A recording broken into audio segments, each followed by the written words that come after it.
BC రిజర్వేషన్లు ఎవరు అడ్డుకోవద్దని కోరారు మంత్రులు. రాజకీయాల కోసం వెనుకబడ్డ వర్గాల నోటికాడి బువ్వ లాక్కోవద్దని చెప్పారు. ఏరోస్పేస్ రంగాన్ని అభివృద్ధి చేసి రాబోయే 5 ఏళ్లలో 1,00,000 ఉద్యోగాల కల్పనపై దృష్టి పెడతామని చెప్పారు మినిస్టర్స్.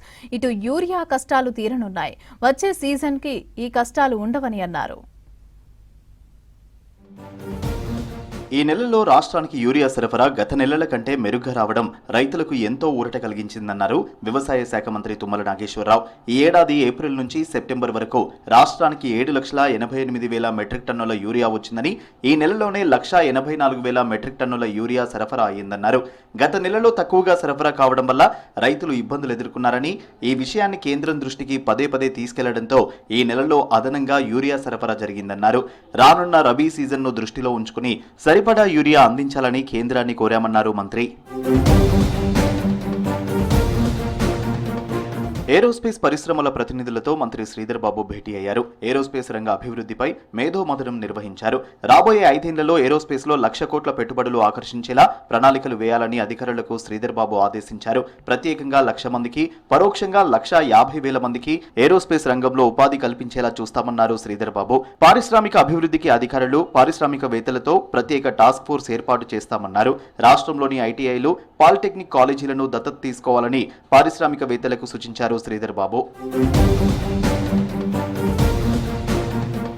సూర్యాపేట జిల్లా హుజూర్ నగర్ లో పర్యటించారు మంత్రి ఉత్తమ్ కుమార్ రెడ్డి. బూరుగడ్డలో ఏర్పాటు చేసిన చాకలి ఐలమ్మ విగ్రహాన్ని ప్రారంభించారు.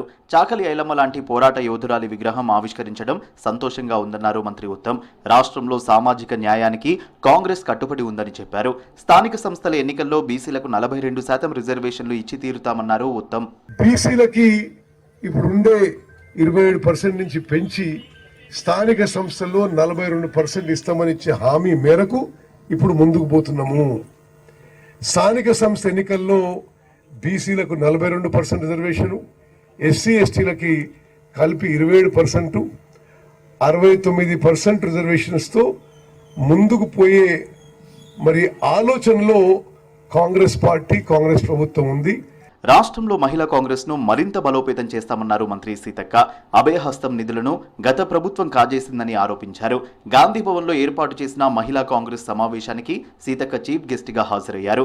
మెగా బతుకమ్మ ఏర్పాట్లపై దిశానిర్దేశం చేశారు. మహిళలు సంతోషంగా ఉంటే బీఆర్ఎస్ నేతలు ఓర్వలేకపోతున్నారన్నారు. మహిళలతో పెట్టుకుంటే ఎవరూ బాగుపడరని అన్నారు సీతక్క.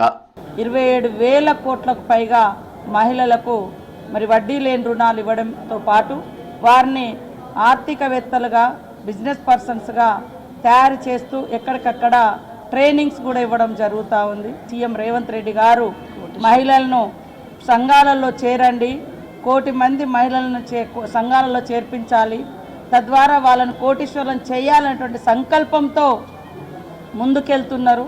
బీసీలకు 42% రిజర్వేషన్లతోనే స్థానిక సంస్థల ఎన్నికలకు వెళ్తామన్నారు మంత్రి పొన్నం ప్రభాకర్. బీసీ రిజర్వేషన్లపై ఎవరూ కోర్టులను ఆశ్రయించొద్దని కోరారు. కోర్టుల్లో పిటిషన్లతో నోటికాడ ముద్దను లాగేసే ప్రయత్నాలు చేయొద్దని రిక్వెస్ట్ చేశారు.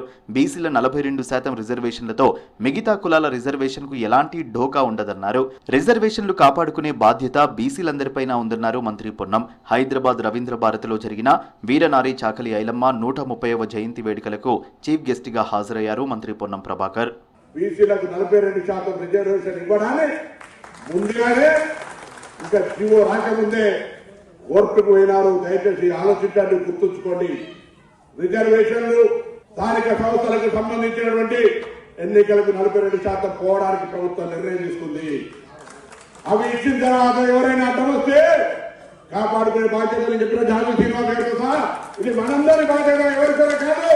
వీరనారి చాకలి ఐలమ్మ వారసులమని గర్వంగా చెప్తానన్నారు మంత్రి వాకిటి శ్రీహరి. బాంచనన్న ప్రజలతో బందూకు పట్టించిన పోరాట యోధురాలు ఐలమ్మ అని తెలిపారు. హైదరాబాద్ గాంధీ భవన్ లో ఐలమ్మ 130వ జయంతి వేడుకల్లో పాల్గొన్నారు మంత్రి వాకిటి శ్రీహరి. వాళ్ళు ఒక్కటే అనుకుంటారు, చాకలి ఐలమ్మ వారసులం, మేము కూడా ఆమె వారసులమే, గర్వంగా చెప్తాం. అడుగడుగున ఆమె పోరాటం చేసినటువంటి స్థితిగతులు చూస్తే ఆ రోజు మేము బాంచననం బందూకు బట్టి యుద్ధం కూడా చేస్తామని చూపించిన వీరనారి ఐలమ్మ గారి జయంతిలో ఈరోజు ఒక మంత్రిగా పాల్గొనడం నిజంగా నా జీవితంలో అదృష్టంగా భావిస్తా ఉన్నా.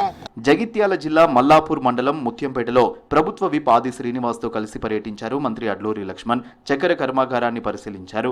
వేంపేట శివారులోని ఓ ఫంక్షన్ హాల్లో రైతులతో భేటీ అయ్యారు మంత్రి అడ్లూరి. చక్కెర కర్మాగారాన్ని వీలైనంత త్వరగా తెరిపించేలా కృషి చేస్తామన్నారు.